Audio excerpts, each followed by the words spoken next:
Hello and welcome to another meeting of the Geek Cabal, Cabal Whisperings. This is episode number 40, so yay for us for hitting the big 40. Yep. Anyways, my name is Jim. I'm Bobbie. And, well, what we usually do when to start these meetings off is we do a little meeting or little Cabal update for all you so that you can see where we're at, status of the channel, that kind of stuff. So Bobbie, what do you have on the agenda? I've got a couple items too. Well, not to jinx it, because we do occasionally lose subscribers also, but at least as of like 20 minutes ago, we were at 575 subscribers. So yeah, and we're at 118 on TikTok. So Yep. Thank you for any of you that have went over there and followed us on TikTok, or if you've come from TikTok over here, still thank you for following us over there. So yeah, we mentioned it in the last video, but if you haven't seen such things, Jim has been posting our stuff over on TikTok as well. He's a little ahead over there on what I've converted into shorts for YouTube. So if you want to see all the video game stuff, it's going to be over there for now, but it is drifting over. I try not to post more than one short in a day because we're not hammering the shorts, and like if we were, we'd post like 5. But all the advice I'm seeing says like, don't try to do that unless you're actually going to commit to doing that. And I don't know if we're going to do that. So that's to be determined. yeah, and there may be some point where we end up moving the shorts or the whatever just strictly to TikTok, because TikTok thrives on fast-fed content. Yeah. But the idea is that people that like our like our content can then go to the TikTok and or go from TikTok to the YouTube to see our longer form content like this and other things. And that does seem to be working, because we picked the last the last 25 subscribers we've gotten in less than a month. So if we somehow maintain this rate, we'll definitely be at 600 by like the end of October, probably beginning of October. But again, don't want to jinx it. Don't want so. But yeah, we've got that. I'm still doing the Alien Earth videos as each episode comes out. As of, what is today's date? Is it the 8th? I think. I know in the last 7th. episode I told Jim not to mention the date, but I rethought that. So it's 7th? 7th. So we're recording this on the 7th. So it's not going to come out on the 7th, because it's going to take me a couple days to edit this, because these are long videos and I have to work and stuff like that. But when this does come out, we recorded this on the 7th. I realized after the last video that was probably relevant, because we talked about a then current topic, which had an update after the video, but before I actually released the video, because I think they're going back to the old logo, from what I heard, as far as Cracker Barrel situation, which we talked about in the last episode. Which is good. I mean, I heard somebody though say that there's a possibility that they did that just to get a bunch of attention onto the brand. And well, that's possible. I hate to say, but that is actually possible. I've heard people speculate that about Coke.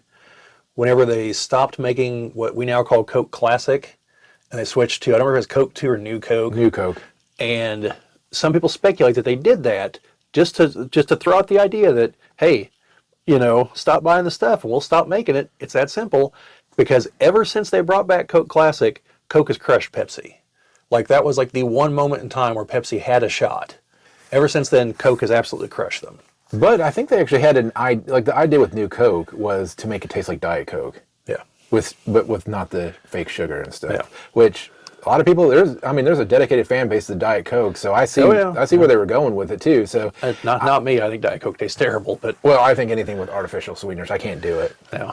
Can't do it. I used to use Sweet and Low all the time. Probably diet cancer because of it, but it's a little morbid for this early in the episode. But anyway, I don't think about it at all. I stopped using it a long time ago. I used to drink Tab. That had saccharin in it. But only teachers drink Tab. Well, Chris and I used to drink it. Kind of ironically was the point, but I actually kind of liked the taste of it. But anyway, we're getting way off course already. So there's the Alien videos. I had the video about Alien 3 and what I feel are some issues with the movie. I don't think it's a terrible movie, but trying out the clickbaity titles, see if they actually work. They're kind of hit and miss so far, but I gotta refine my inner clickbaiter, I guess. But also I had to deliver. It's not just you gotta throw out the question, but then you gotta deliver. So other than that, there's been some BattleTech videos and Jim's shorts for the video game stuff. I think that's it as far as our videos. I did do the video talking about what I got from the Leviathans Kickstarter. So yes, for those of you who backed it 3 years ago like I did, it's finally showing up. Chad's still waiting on his stuff. Once he gets his, I want to do a video with his stuff and some unboxings and go over that. Plus, you know, I've got to have our schedules lined up that haven't managed to do so since I believe June from when I checked. But, you know. Yeah, and I got to get with, I think Chad may be interested in some, because we've got one of our followers on TikTok that does mini painting.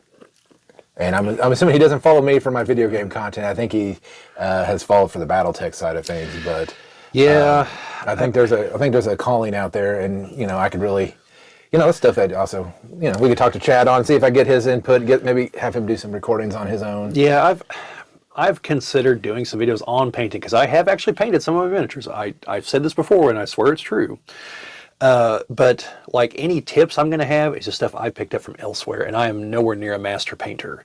So, I mean, I could do like some basic stuff, and I might do like a super, like stupidly basic painting video just to show people like, look, I have no real skill at this, and my mechs look decent, you know? I don't know. I probably paint like a toddler if I tried, so. Well, I tell you, there's a minor diversion here. What helped me was I bought a set of Warhammer 40K figures that it's literally like a learn to paint kind of set. It comes with 3 figures and like 5, 6 colors and just walks you through the steps of which paint to apply and when. And I mean, mine came out looking pretty good in my opinion. Again, no masterpiece, but like they're definitely table worthy. And once I did that, I was like, man, this would be super easy. I can definitely do this for BattleTech figures, miniatures. And, you know, went to town. So I've got several of mine painted up. I've got to get back to it, but. And if that's something you'd like to see, let us know down in the comments. You know, we can take that and see. I've actually bought some additional equipment, which was my update on there. So I've got new equipment finally for recording game footage. Again, anything we buy new, I like to go through and test it out and, you know, work out the kinks on it. But I've got this stuff to record video game footage, so I'm going to start working on testing that. I've got a new arm for recording, like when I do, like I wish I would have had for my second Game Gear, that I can hook onto the table, and it actually has more articulation, more things to tighten it so that I can get a better shot versus just sticking it on the tripod and doing that. So yeah, I have one of those. Yeah, so I'm getting a few things that I can have over here for recording, but no, the video game recording was the big one. So I know on TikTok a lot of people are like, "You're showing all this bad cover art. Can you actually show the gameplay to go along with it?" And that is on my docket of things to do too, because I think part of that is, you know, when you have bad art on a game, but the game itself is actually good, such as Mega Man, which I have the video recorded for Mega Man, and I will be putting that to TikTok hopefully in the near future. So awesome. With a bonus on that one too. So tell you for that one, not the one you've already recorded, but maybe some other video. Maybe show like the evolution of Mega Man box art. Oh no, Mega Man goes from Mega Man to Mega Man 2. That's going to be in the video, because Mega Man 2, well, far superior to the first Mega Man, is still wrong in so many ways, and I talk about that in my video. So, but that will be coming out at some point. I'm just kind of mix up. I don't know when I'm going to release it, because I just record in quantity, and then I just pick and choose. Because I realized I released Resident Evil, the first Resident Evil box art, and mentioned. You know, it mentioned in my video that this is my second one I'm reviewing, though I haven't released the first one yet. So, whoops. That's all right. I mean, that's what I do with like the BattleTech unboxings, the recent ones. Now, a little look behind the curtain here. All those salvage box videos, I think all 9 of them, I recorded them all at once. Just boom, boom, boom, boom, boom, went right down the line. And that's what I do with like the big boxes too. And yeah, because then I can load them all at once too, and then I just have to go in and say, turn this on now, turn this one on now, and so yeah, it's the only way I can get over here and get enough stuff recorded. And right now, I mean, everything I've recorded has been stuff that I've owned. I know I could easily go and find a cover, you know, online and just talk about it, but right now I'm trying to actually get stuff that I own and stuff that I can physically look at and say, yeah, this looks awful and all that. So yeah, but anyways. Yeah, the video game stuff hopefully will be coming soon. I just have to do some trial runs on recording and what software I'm going to record with and all of that. So, yeah, I think other than that, I am debating on making 2 movie videos on some movies I watched recently, because my nephews and I went to go watch Jaws for its 50th anniversary in a theater. So I'm leaning towards making a video on that. I don't know what I'm going to say about the movie that hasn't already been said. It's been out for 50 years. And then I also recently watched the Death Race 2000 on, I think it's on Amazon Prime. So, and for those of you who like, hey, Death Race, what exactly is he talking about? If you've seen the Jason Statham movie, that is like an updated remake where they were prisoners in prison fighting each other. The Death Race 2000 has David Carradine and Sylvester Stallone and a couple other people, and it's a cross-country race where you score points for running people over. Well, actually, it's just killing them, but you know what I mean. Yeah. So yeah, definitely a different movie. That one was made by, I can never remember his name whenever I need to. It'll come to me here in a minute. But anyway, he's a tremendously prolific movie creator, had a hand in something like 700 some odd movies. Roger Corman, that's who I'm trying to think of. And he always said that was his, that's either his highest grossing or most popular movie. And yeah, he made a sequel to it at one point after the Death Race movies, 'cause I think he got the rights back or something. And I think it's Death Race 2050 or something. Had Malcolm McDowell and some other people in it. But anyway, he speculated that those kind of movies were popular just because it's something in us that we like blood sports, because he talked about that, like the Hunger Games and movies like that. And, you know, so he just kind of figured there's just something about them that people just like to see that. So anyway, You know, I was thinking that maybe that's what they should have done with the Hunger Games instead.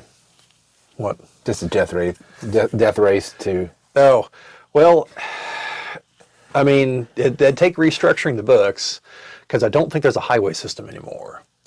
Oh, I know. We'll just make an arena, and they can just see who scores the most points. Yeah. But Because for what it's worth, if you watched or read the Hunger Games and never figured it out, that's in the United States. Okay, Pan Am is in the Rocky Mountains. All right, the whatever district Katniss is from, that's coal country. That's West Virginia. You know, like that is the United States in the future after like a nuclear apocalypse. So. yeah, I liked it though in Death Race that the two highest scoring people to hit was babies and the elderly. Yeah. Because they were less likely to be out on the road. Yeah. Yeah, it was one of the better scenes whenever the hospital people wheel out a bunch of geriatrics in wheelchairs out in the middle of the road, and David Carradine's character Frankenstein instead takes the sidewalk and runs over the doctors and nurses. I was like, well, it's less points, but still points nonetheless. Yeah. So. Yeah, because there's some twists and turns in that plot, believe it or not. Yeah, one of the weirdest assassination ploys. The hand grenade? Literally, his grenade is a hand. Yeah, had to waste it on Stallone. Machine Gun Joe, I think is his name. I liked his intro. Known by millions, loved by thousands. It's just like, man, what a slam. Because he pulls up and he's like, why is no one cheering for me? Like, because you're an asshole, that's why. Oh, great movie. But anyway, I probably will do a video on that one. Hey, but this is actually a good transition into the topic for this episode, which is going to be just talking about movies. And not so much a movie in general, but, well, movies in general. Just the state of, how movies are released currently in theaters, how it was, back in the 80s and 90s, and some, bad ideas for movies, like when it comes to especially using video games as the basis of a movie, which we'll talk about a few. So, yeah, that's our first topic. It's essentially, why are video game movies usually not good? So, one that, and I mentioned it just a minute ago, Resident Evil. So Resident Evil is one of the few that I think actually translated very well, even though they didn't follow the story, the plot. Yeah, I was going to say, it made a decent movie. It's just not a very good adaptation. No, but that may be one of the ways to make video game movies work is don't go strictly off of what's in the game, because obviously if you have, with like Resident Evil, if they had to try to find keys to open doors that are wooden that they could just kick in, yeah, or shoot. Yeah, there's things like that you don't want to go with. But they should have made the comment of, you're almost a Jill sandwich.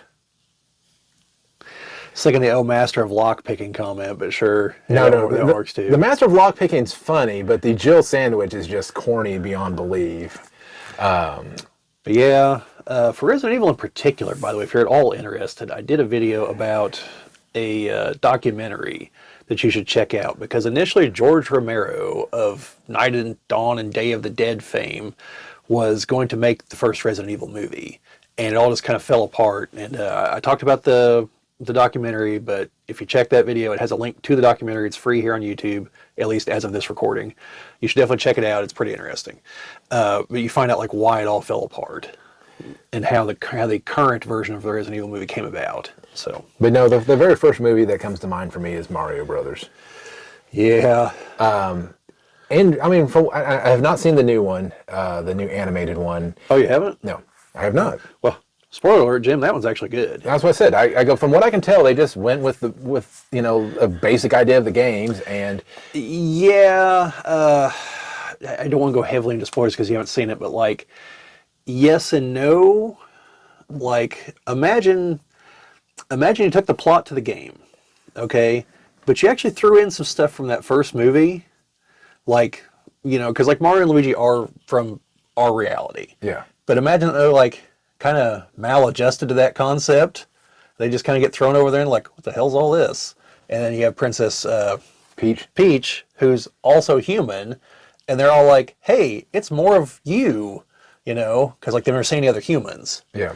So like kind of fish out of water thing going on, and then Bowser's got his whole plot going on and all that. So, But they made it look more like the game and stuff like that. And I get kind of what they're going for with the with the Super Mario Brothers movie. But I mean, Koopa looking like a human, everybody looking like humans.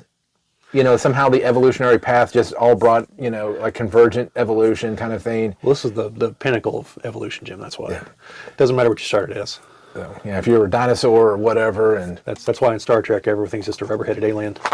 monkey, he's a monkey. Huh. Yeah, well, they got the last laugh on him. But supposedly, primordial goo. well, supposedly though, the Mushroom Kingdom people were also fungus. So the king was evolved fungus. Yeah. So yeah, sentient fungus. Yep. But his relatives are over in The Last of Us. I think the problem is that they wanted to make the movie, but didn't want to go down the route of making it like the games, with Bowser being a giant fire-breathing lizard and having some guy jumping on turtle shells and Goombas and. But we got the Goombas kind of like. Yes. That was the screwy part. It's the things like they did kind of put in there from the game. Except for, why did they have tiny heads? Like in the game, they're nothing but heads and feet. I think it's because the head is supposed to look like the Goomba. Yeah. And then just like, it's got the body. But like, was there just one city over there somehow? And like all the cars were like connected to the electrical grid and all the weirdness from all that? And for some reason, the Everybody Walk the Dinosaur was playing over there. Yeah. So, what other movies? So, And then, I mean, you had his nephews, one of whom went on to be the villain in Hackers. So, so there's a movie we'll have to talk about sometime. So pretty bad though that part of canon for Mario Brothers is the fact that it's Mario and Luigi Mario. I still can't believe they kept that from the movie. Which, I mean, I guess beforehand it would have still been that, because it's the Mario Brothers, and whenever you say that, like, that's the last name, and Mario's name is Mario, so... It's Mario and Luigi Mario. Poor Bob Hoskins, he deserved so much better. Well, supposedly him and John Leguizamo had to be, like, drunk all the time to film that movie. Well... Like, they're like, why are we doing this? I mean, given that it's a movie in the 90s, Dennis Hopper was very likely high on cocaine throughout the entire filming. So I mean, I'm sure he was just like, whatever you gotta do, guys. I got my guy. You need some stuff. But that movie right there is why Nintendo didn't pursue any other movie franchises, which is bad, because Metroid would have been a perfect candidate for a movie. Yeah. Because there was nothing in the game that particularly said you have to do these certain things. I mean, yeah, she's going around getting, different weapons, but it all made sense because the Chorzo, I think it's Chorzo, or the bird people, are the ones that left the weapons on the planet, because that was a planet they were originally inhabited. Then Mother Brain was actually developed by them, and then she eradicated them all, or got rid of them all, or they all died out. I don't remember exactly the whole story, but they ain't here anymore is the point. Yes, but their weapons were left behind, so it's a tale of her going around collecting the weapons and getting the power-ups and, fighting off the space pirates and then the Metroids. Because she is not a Metroid. Just like Zelda's not the main character. It's Link. Yes. Oh, you play as Metroid? No. No. Yeah, I've never played any of those games very far, Jim, so you know a lot more about them than I do. Well, and I've got some, once I do actually start playing some of the, doing some of the recordings, I've actually got some ROM hacks that I want to play for Metroid too. I've got at least 2 of them back there. Yeah. What other movies? I know Alone in the Dark was terrible. The only redeeming quality to Alone in the Dark was I discovered the band Nightwish out of that deal, because they're on the soundtrack. It's a pretty good song too. But yeah, no, I've watched the movie a couple times. I don't even know what the hell's going on in the movie. And Alone in the Dark has, people talk about Resident Evil, but Alone in the Dark kind of set the that whole genre. Like games can be scary. I mean, don't get me wrong. You look at like the original Alone in the Dark, and you're like, well, this looks like a pixelated mess. But at one point in time, it was creepy. I mean, there's one of the first creatures you're introduced to jumps through this window at you, and the controls were so clunky. So like even moving, you were just like trying to like walk for the door, and yeah, because you couldn't fight the thing, you just had to leave. Later, you get a weapon. So you mentioned Alone in the Dark. That leads to a very specific topic. What's that? Uwe Boll, who's responsible for all kinds of just like god-awful video game adaptations. There's that one. There's House of the Dead. I actually saw that one in a theater. I don't know if I consider that a mistake or not, but it's not a good movie. There is literally a moment, a very long moment, where the characters are trying to cross through a graveyard to this little building. They have to go, I'm going to ballpark it, say 200 feet. I'm pretty sure the soundtrack as this is happening goes through 3 complete songs, like full-length songs, because it keeps like doing like some Matrix spin motion kind of stuff, and like every time someone dies, it's like in slow motion, like the screen turns red, and it's just, it's so bad, it's so bad. And there's a sequel which is somehow worse that I don't think he had any hand in, but he also made the Dungeon Siege movie In the Name of the King, with Jason Statham as Farmer, with Burt Reynolds as the medieval king, Matthew Lillard as his just like chewing every bit of scenery he could. Like imagine Matthew Lillard from Scream. Yeah. And imagine they were like, hey, what you did there, like crank that dial to like 20. And that's what it was. You've got Ray Liotta as a sorcerer. Ray Liotta is like an Italian mobster guy. What the hell's he doing playing that sorcerer? And Burt Reynolds is the king. And like Lily Sobieski's in it. Kristana Loken, the woman that played the TX in Terminator 3. This is like the only other movie I've ever seen her in. And then also like Uwe Boll's gaggle of idiots that he puts in all of his movies are in there too. Oh, Ron Perlman's in there now that I think about it. This... Like, I wanted to go watch this movie in the theater because I knew this was just going to be like the train wreck of the century. I could never convince anyone to go. I did finally watch it. I actually called my dad watching it the other day. I walked in, it took me a second. I was like, why are you watching the Dungeon Siege movie? And he's like, I couldn't find anything else. And I go, I'd keep looking if I were you. You're going to regret this in about 2 hours. But yeah, so Uwe Boll's whole deal, he's a German filmmaker. And there was like a loophole in the German tax law where like, if you put money into a movie that failed, you got like in excess of what you put into it in tax credits or something to that effect. Kind of similar to the whole plot to The Producers, actually, where like the people putting money into it are wanting the movies to fail. And so after like House of the Dead, they were like, we need to back this turkey because this guy can't make a movie for shit. For the record, one of his movies actually isn't bad. It's called Tunnel Rats. Has nothing to do with video games. It's tunnel fighting in Vietnam. But now the rest of his movies, total trash. But yeah, I think he actually approached Nintendo about some of theirs, and they basically were like, don't let the door hit you in the ass on the way out. As they should. They should. Yeah, now that is a matter of like, it's a talentless hack doing it. You know, there it's not so much, is it a video game movie is the problem, but I think the real problem is the studios look at these properties and like, oh, this is a popular game. Then they never actually look at the game to figure out how it works and why it's popular. And does it have a plot that can actually work on the silver screen? You know, because like Mortal Kombat was fine. Because Mortal Kombat, there is no main character, so you don't have to worry about that. I mean, if anything, I guess it's Liu Kang maybe. But like, there isn't really a main character, and so you just need to have the characters fight. Like, that's it. That was like the slam dunk easiest movie ever to make. That's why Paul Anderson was able to make it.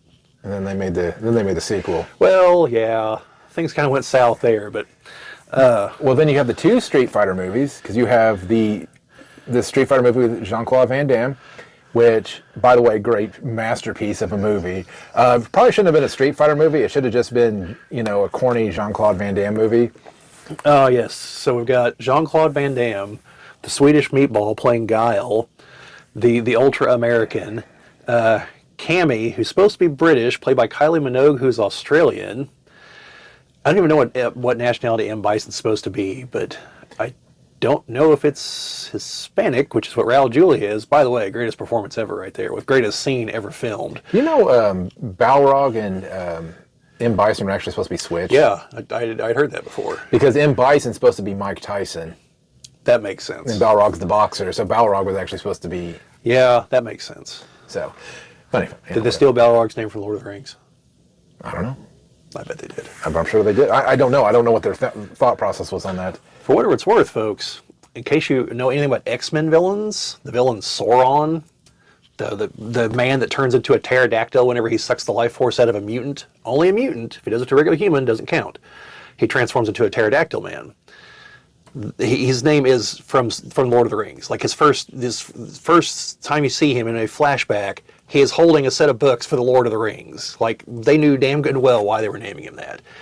And there's a later instance where he shows up and he's talking to Spider-Man because he's created something, and Spider-Man's like, "You could cure cancer with this." He's like, "Yeah, I could, but I want to make dinosaur people."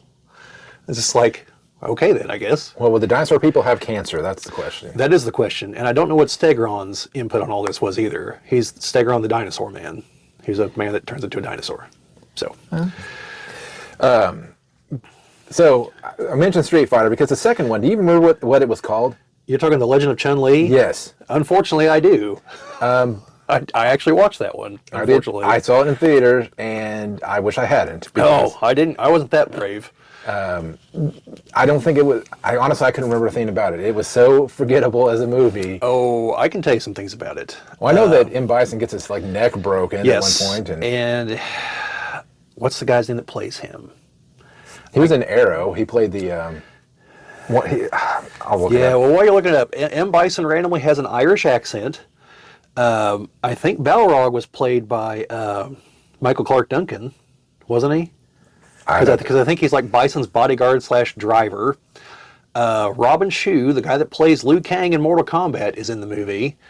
The woman that plays Chun-Li played Lana Lang in the Smallville TV series, Kirsten Couric, something like that. Neil McDonough is the M. Bison. Yeah, that guy. And then, Michael Clark Duncan was Balrog. Taboo from the Black Eyed Peas is in it as Vega, unless I'm misremembering. Yeah, Taboo. Yeah. Just as a heads up, it appears that there's going to be a Street Fighter movie in 2026 starring Jason Momoa. I have heard that. I think they actually just cast Cammy the other day. I don't remember who it was, but I don't think it's Kylie Minogue again. But kind of a shame.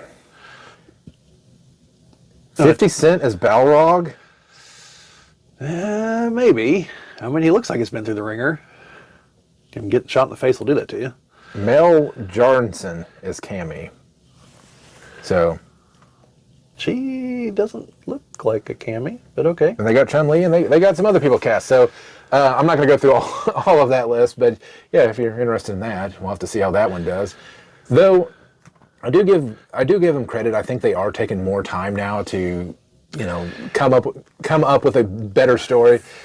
Yeah, like the new Mortal Kombat. The second one's not out yet, but the trailers are out, and I think it looks like it could be good. Plus, Carl Urban's playing Johnny Cage. I'm going to go watch it for that alone. But the first one of those, I thought was decent. It was definitely had the graphic violence that the original was missing. That's the only thing wrong with the first one, is it should have been like a hard R. But there's still several pretty decent fatalities in that movie. But the new one, they were just like, we know what we're making here. we're going for the gore, and the plot was decent, and so but it was setting up the tournament. The tournament's gonna be in the second movie. So, Well, speaking of Carl Urban, he was in another video game movie, one with The Doom. Rock, Doom. yeah. Now, you know what? I'll at least give him credit. I don't think Doom was an awful movie. I don't know that it was a Doom movie so much. Yeah, I went to go watch it in theaters. I wasn't disappointed. I wasn't expecting anything out of it, because it was Doom is a mindless action game where you're in and shooting demons. It starred The Rock and Carl Urban. I was just like, as long as I don't get bored, this movie will satisfy me. But I think the big thing that Doom was missing was they weren't demons. They were just an extra chromosome that they were. Yeah. It was like genetic manipulation. And now, don't get me wrong. If you ever seen, I think it's Doom Annihilation. It's really an actual Doom game. Not good, but they actually do go through a portal, go into hell, and I think it's Doom Annihilation. I'll just confirm that. But it is not a good movie, but it is at least more Doom. Yeah. I will give the Doom movie points for that like 2-minute sequence towards the end where it was like, this is based on a first-person shooter. Like, let's show what that would actually look like in a movie. And it's like, Carl Urban, after he got juiced up by his sister, you see his reflection once, and it's just like his perspective is just going through just like the game. Kind of like, even though I don't think it worked, I do give Ang Lee's Hulk movie credit for like trying to look like a comic book. That was different. I don't think it worked, but like, I give him props for trying. Originality is not something you see a lot out of Hollywood. But I do recommend watching Doom Annihilation. It is corny as can be, but it is more of a Doom movie than Doom is. Not that, like I said, I like Doom. They did have a portal, so it just didn't take you to a portal to hell. Yeah. So, well, to kind of answer the core question, though, I think the problem is a lot of video games just would not translate well to movies. Because, and I hate to say this, because I actually argued with people about this at one point in time and took the opposite position, but they may be right. Games engage you in a different way than a movie does. In a movie, you're passive. You're watching events play out. Now, that sometimes happens in games with tons of cutscenes, but like usually you're engaged actually doing something. You are the agent of change. And so it's different from adapting, say, a book, because a book is also, it's just happening. You're not, unless like a choose your own story, I guess. You're not really interacting with it in that way. And so some games can work like that, because like Mario. Even though you're controlling Mario, like you're on train tracks. Like there's no place else to go. Well, it's not like trying to think of like it's not like certain open world games like say Skyrim or something, where yes, there's the plot, but there's also all the other crap you can do. There's customizing your character and all those other things. So, like for Resident Evil, for instance, I think it would work because it's you can do things in a certain order, but the plot itself is pretty linear. You've got defined characters, defined moments. You just have to decide how much of it you're going to try to put on the screen, or like. But then you have like Sonic the Hedgehog, which I actually thought was really good. The first one, I haven't seen the other two yet, but I thought the first one was great. Went to go watch it out of solidarity for them fixing Sonic after the uproar. Mm-hmm. In fact, that was the last movie Chad and I went to go watch before the unspecified virus of indeterminate origin shut down the world. That was the last movie I went to go watch in a theater. And it was like, well, if we're going to end on this, I'm going to end with solidarity with actually listening to the fans. But that game, like, it didn't have anything to do. The movie didn't have anything to do with the games. Like it was literally Sonic in the real world and Dr. Robotnik. Like, and they did a pretty good job. But it was an entertaining movie. They took the core concept, Sonic as a character, Robotnik as the villain, some stuff with the rings, and eventually I think the Chaos Emeralds entered into the sequels. But like they were able to take that and make a movie out of it that didn't necessarily have to follow the game. So you can do that. But you've got to be on your game, no pun intended, if you're going to do that. Yeah, so. The second one was good. I have not watched the third one, but I think it's funny because I think the first one they mentioned Keanu Reeves, and then in the third one Keanu Reeves plays Shadow. Yeah. So. But yeah, so I think that's the core problem is that they try to adapt games that either they don't understand the game, or they try to adapt it in such a way that it's just not going to be reminiscent of the game, but it's going to be in a bad way. Because with Sonic, it's nothing like the games. Like Sonic's in the real world throughout the entire movie almost. He's not, running around the grasslands or wherever and collecting rings and doing loops and all that stuff. He's in the real world chilling with Cyclops. But I can't think of his name off the top of my head. And Cyclops is not an asshole, by the way. Yes. They were able to make that work. But then you have something like Doom, which again I thought was it's a decent movie, it's an action movie. But as Jim said, it drifted from the plot quite a bit. At that point, you're almost kind of wondering, they should have just not paid for the Doom license, made the movie at a cheaper budget by not having to pay for the license, and just called it, I don't know, Mars Attacks. Now the name's already taken, can't do that. But something like that.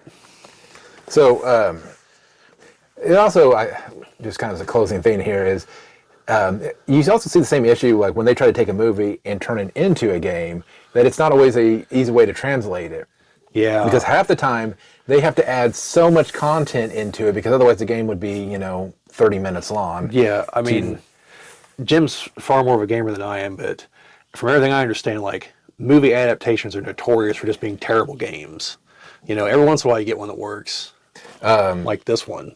But yeah. Well, I was gonna say another one is, believe it or not, is Wolverine or X-Men Origins Wolverine. Really? Yeah, it is. That's surprising. It is actually a really good game, and one of the things that made the game great is that Wolverine can actually dismember the people he's fighting. It's actually like the game is far superior to the movie. Like it loosely follows the movie, but for the most part, it's like just them going on like random missions, like when he was part of the Weapon X program and. Yeah, I was gonna say it's not actually an adaptation. That's the weird. This video game falls in this weird scenario. It's one of the Matrix games. It's the one that follows Niobe and Ghost.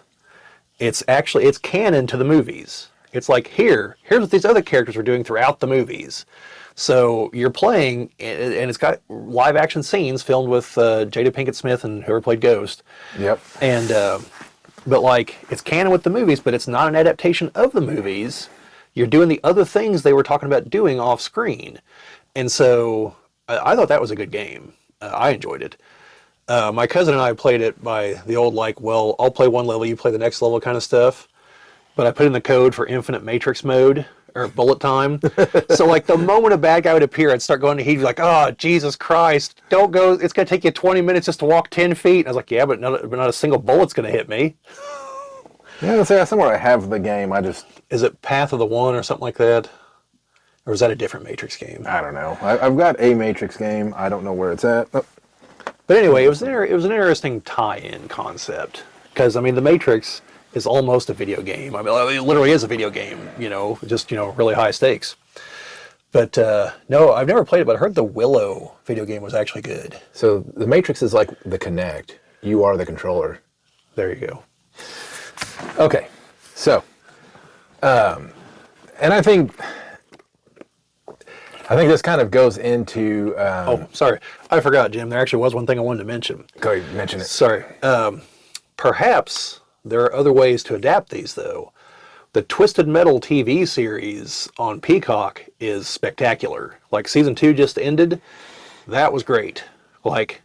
I don't know how much like the game it was, because I think I only played like the second and third games and I wasn't really paying attention to the storyline, but spectacular series. So I'll be doing a video on that. Oh, the basic premise of the games is that you're in a tournament run by Calypso. Sure. And the winner gets their wish granted. Yes. That's it.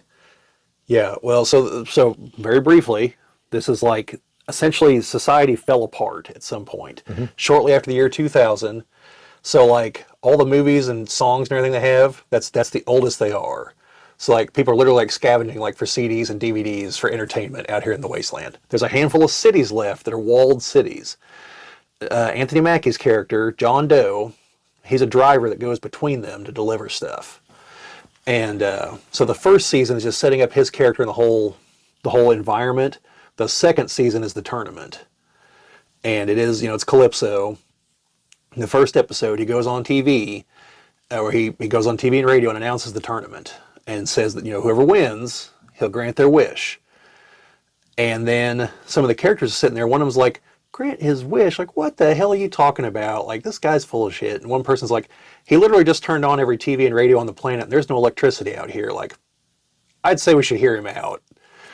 And yes, he does indeed grant the wish of the person that wins the tournament. And it's very much a be careful what you wish for. That's the whole point of the endings for Twisted Metal, if you ever see them. So John Doe, he play Roadkill? That's his car's name, so I'm assuming, yeah. Okay. Yeah, I know he's a character in the game. Sweet Tooth is in it. Axel's in it.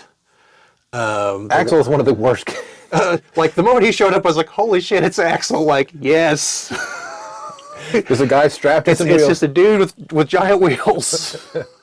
But he actually has he's got a kind of screwed up backstory. Well, his father put him in the wheels. It wasn't that here. This was a scientist did it to him. And I don't know for the game if he's black or white, but he's black in the show. That comes up because, like, John Doe is played by Anthony Mackie, so obviously he's black, and his sister, they're there at, like, the drive-in theater. The guy's, like, converted to, like, his weird science lab. And he's like, well, I might have got some things wrong with Axel, but, like, now that I've got you two to operate on it, one of them's like, do you just like operating on black people? And he's like, what? No, not at all. And they're like, I don't know, sounds kind of racist. He's like, I don't have a racist bone in my body. And, like, even as he's dying, I think he's saying, like, I wasn't racist. It's played for laughs. It's pretty funny. So did John Doe win the tournament or no? No. Because his outcome in the second game is the only good outcome. Is he the one that wakes up from the coma? Yeah, he goes, I want to wake up from this nightmare, and he gets brought into the real world, and all the other racers are next to him in comas. Yeah, no, you see what everyone's wish is. And John Doe, his sister gets killed just before the tournament, so he wishes to bring her back. The woman that he's with wants to bring down the walls on all the cities. But they're one unit, and so they had different wishes, and so they got to sort that out. Sweet Tooth didn't make a wish. It comes to the end, like, what was your wish? He goes, I didn't wish on anything. Like, what? He goes, oh, yeah, I thought he was just screwing with us. I kept the coin. Because there's a well, and you got to throw the coin in. And the guy that's with him, Stu, is like, what the hell are you talking? That's the whole reason we're here. He's like, no, I just came here to kill people. Because he's a mass murderer in this one. Then Stu, the guy that he's with, his wish was to get away from all this with his friend Mike. And Stu's the one that wins. But Mike got killed. And so Calypso, comes out there, and he's like, all right, so is that what you really want? Because once I do this, there's no going back. And he's like, yeah, that's what I want. I want me and Mike to be away from all this. And he's like, all right, thanks for playing Twisted Metal, and claps his hands. And the next thing Stu knows is, well, let's look at the Earth from orbit in a space station with Mike's dead body. And he's just like, no, God damn it, no. Just like, dude, be careful what you wish for. Well, one person wished that everybody knew his face, and Calypso stretches his face across the world. Yeah. And one cop said, I want to be able to find my brother. And I guess from the previous game, he was like sent into space. So then he throws her into space too. Well, yeah, they don't define Calypso's origin in the show. Like, there's some hints to it, because at one point he has a party for all of them.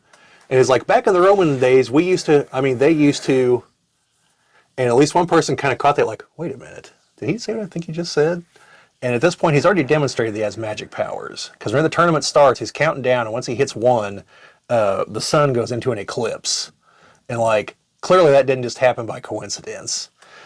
And then you see a flashback in the final episode to him talking about when he first came to America, and he's like pioneers in the 1600s, and there's a well out in the middle of nowhere, and he crawls out of it.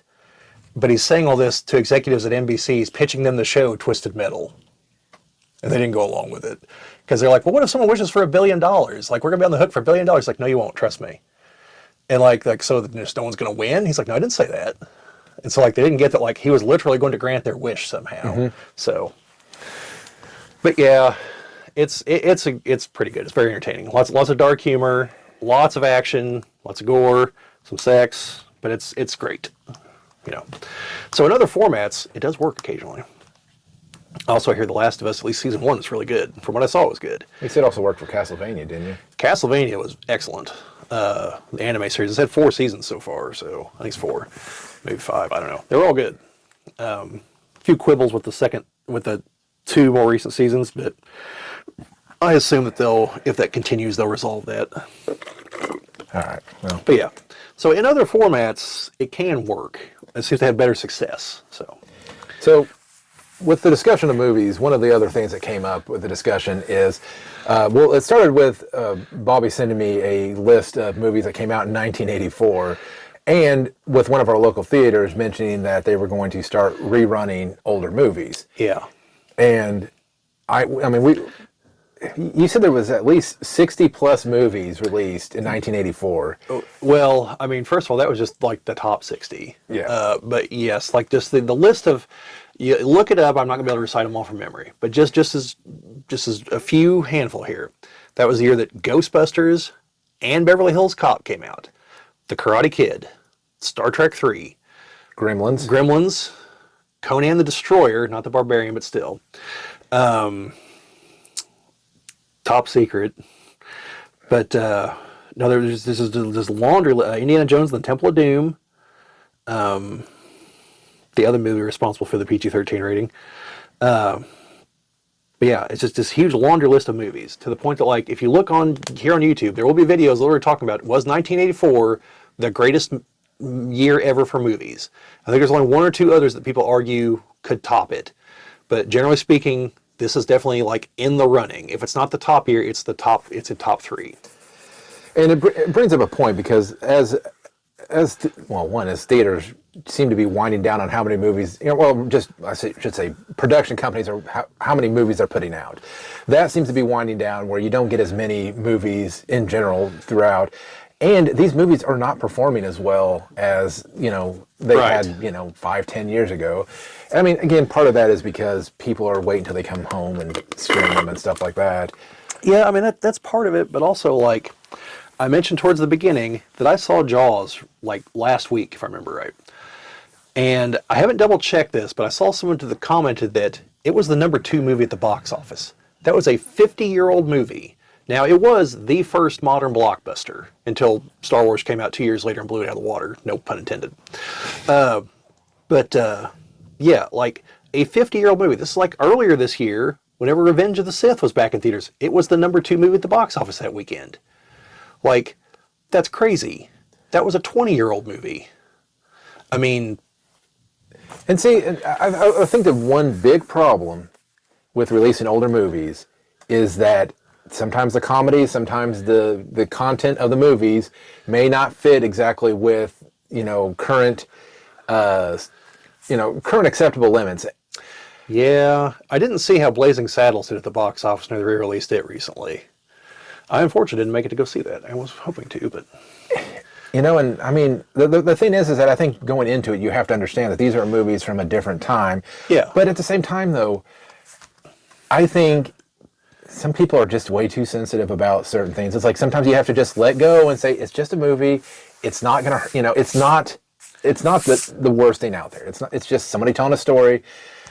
I mean, I think that's like when, like with Disney, I mean, they, at some point they have to go back and say, we've had movies that obviously would not work today. Son of the South.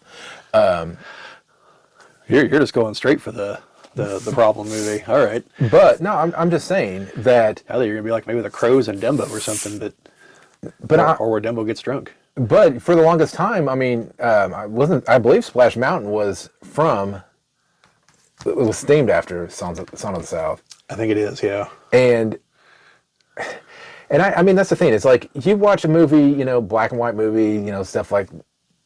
You're gonna have to understand that they were from a different time and a different, mentality of what was acceptable and stuff like that. And you have to go into knowing that. And I think if you can do that and understand that, what was acceptable then may not be acceptable now, but it's historic. It's history and how we got from here to there, kind of thing. I don't think they should edit them. I don't think you should go back in and try to I PC any of the stuff, make it politically correct. You have to leave it like it is. I mean, and I think some of the movies, while people would originally go and say, well, no, this is not a good idea. And I'm trying to think of the movie, the one where the guy goes to college, goes in blackface pretty much, goes to college. You were talking about the movie Soul Man with C. Thomas Howell, and James Earl Jones is one of his law professors. And I think I know exactly which movie you're talking about. And I think in that movie, yes, people are like, well, he's dressed up in blackface. He's, playing a stereotype. He's doing all this stuff. But I think the actual point of the movie and what he finds out is that, being a person of color is a very hard thing to do. Yeah, I actually used the end of this movie in a paper one time. The end of the movie, like Jim's saying, it's C. Thomas Howell. He's in blackface to get into, I think it's a law school. And at the end of the movie, he, the jig is up, and he's talking to James Earl Jones, who's his professor. And James Earl Jones tells him, he's like, so, you got a taste of what it was like to be black in America, something like, I'm paraphrasing. And he's like, oh, no, sir, like, I didn't. He's like, because I knew at any point I could take the paint off. And James Earl Jones is like, you might have learned an even more important lesson then. And so, like, yes, the movie's played for laughs, but, like, that scene is what the whole thing builds towards. And it's a very important point. So, yeah, it's played for laughs, but, like, it's obviously also intentional and exaggerated over top. Like he's clearly in blackface. Like, they're not trying to hide that fact. This is like Robert Downey Jr. in Tropic Thunder. It's to make fun of method actors who take things way too far. That's the point. It's to prove a point. It's not like it was at one point where it was to make fun of people of color at one point. Yeah. It's not that. It's making fun of that and this other thing. That's why that's why most people don't give Robert Downey Jr. crap for it. Kind of like this thing I saw the other day. Actually, I think I saw it earlier today. Don't know if the joke's in good taste or not, but obviously it's based on Tropic Thunder. And it was like, someone was like, so, what if Iron Man would have been a black character? Who should play him? And the first comment was, well, Robert Downey Jr. And I was just like, wow. Like, no, like, I get the joke, but, like, probably not. But, no, when I saw Jaws, there was an introduction by Steven Spielberg. Talked about filming the movie whenever he was 25 and all this and the other. A lot of these older movies have a thing by Leonard Maltin, who's a film historian. Whenever I saw Wizard of Oz, he did a thing talking about, this is like old Hollywood at its zenith and all this kind of stuff. And whenever I saw Enter the Dragon, he's talking about that, and Bruce Lee. Just have an intro like that. Someone like Leonard Maltin, and just explain, like, look, folks need to understand, this movie was made 80 years ago, like, the world was a different place. There's nothing wrong with the movie, but the sensibilities of the time are different. We didn't edit the movie because we don't believe in censorship and this, that, and the other, but just so you know what you're getting yourself into, X, Y, and Z is present in this movie, and just go from there. Oh, yeah. I mean, that's all you got to do. Yeah, I was just thinking, when we were mentioning the list of movies from 1984, we didn't mention 1984. Yeah, the final one on the list was the movie 1984. But yeah, I mean, tons of comedies. Like Beverly Hills Cop was the highest grossing R-rated movie for a long time, if I remember right, because it came out that year. And it wasn't the highest grossing movie of the year. I think that was Ghostbusters, if I remember right, because I've read up on this before. But yeah, like, it was a tremendous year for movies. For us to be entertained by. Not so tremendous for those movies' box office because they cannibalized each other. And if you look, there's several years in the 80s like that, where there's all kinds of movies that people know, but they failed the box office because they came out the same week as something else that just destroyed them. One of the movies on that list. Because Nightmare on Elm Street was one of the movies. It was another horror movie. Silent Night, Deadly Night, because it came out the same week or the week before Nightmare on Elm Street. But Silent Night, Deadly Night made the mistake of having advertisements during Little House on the Prairie. Silent Night, Deadly Night's about a character that dresses up as Santa Claus, goes around and kills people. Well, a bunch of the concerned mothers of America, what Karens in the 80s were called up their local theaters like, you can't run this trash. And so the movie lasted a week at the theater and then shuffled off. And then Nightmare on Elm Street came out and just decimated the box office. And you had things like that happening, where you had a clear winner, but the other movie was also a good movie. Now, I don't know if Silent Night, Deadly Night's a good movie or not. I've only seen the sequel, which is 75% of Silent Night, Deadly Night 2 is the first movie. A company bought it because this thing called VHS started to show up. And like, hey, they made all kinds of money selling it on VHS. And so the owners were like, we need to make a new movie, but only using parts of the old movie. And they finally got a director who's like, okay, guys, I need like 20 minutes of new footage. It's going to cost about, X number of thousands of dollars. We need like 2 weeks to shoot it. But I can cobble together a movie with that plus the first movie. So I only watched the second one, which means I watched about 3/4 the first one. So the thing is the big question is it viable? And I think it is. But the very first thing they have to understand is we cannot edit these movies. They have to be released in their original format. Obviously, don't shotgun them into theaters where you have like 50 of them at a time. Well, right. You don't want to repeat what happened in 1984. But I mean, more and more. I mean, because what the Ninja Turtles is going to get released? Is it next year? Well, Teenage Mutant Ninja Turtles was released for its anniversary this year. Teenage Mutant Ninja Turtles 2 will be out for its anniversary next year, because people don't remember, those two movies came out 1 year apart. Because the first one came out, and like the weekend it came out, the studio was like, put part 2 in production. They had no script, no nothing, but within less than a year, they threw a movie together. That's why the second one's not as good. Yeah. Which I've got the box arts back, or the VHS copies back there. Third one wasn't bad, from what I remember. It's been a long time. The third one? Oh, the third one's all right. The third one was a time traveling one. Yeah, I thought it was all right. Oh God. You know, they blew up the castle at the end, like the real one, because like wherever they built it, they weren't allowed to like leave things permanently, so they had to actually blow it up. That kind of sucks. But no, the second one, no. The Vanilla Ice cameo totally ruins it for me. Oh gosh, that was a great thing. That's the highlight of the movie. Yes, that's why. You know, Sam Rockwell's in the first one. I was gonna say somewhere up there. I've actually got the Teenage Mutant Ninja Turtles Coming Out of Their Shells album. Wow. Oh, I've been going through my storage unit. I've been finding all sorts of hidden treasures, or well, they're treasures to me, maybe not to anyone else, but You never know, Jim. But anyways, yeah. So I think it's got to be in combination with the current movies. Now, like the movie theater we're talking about has 2 screens.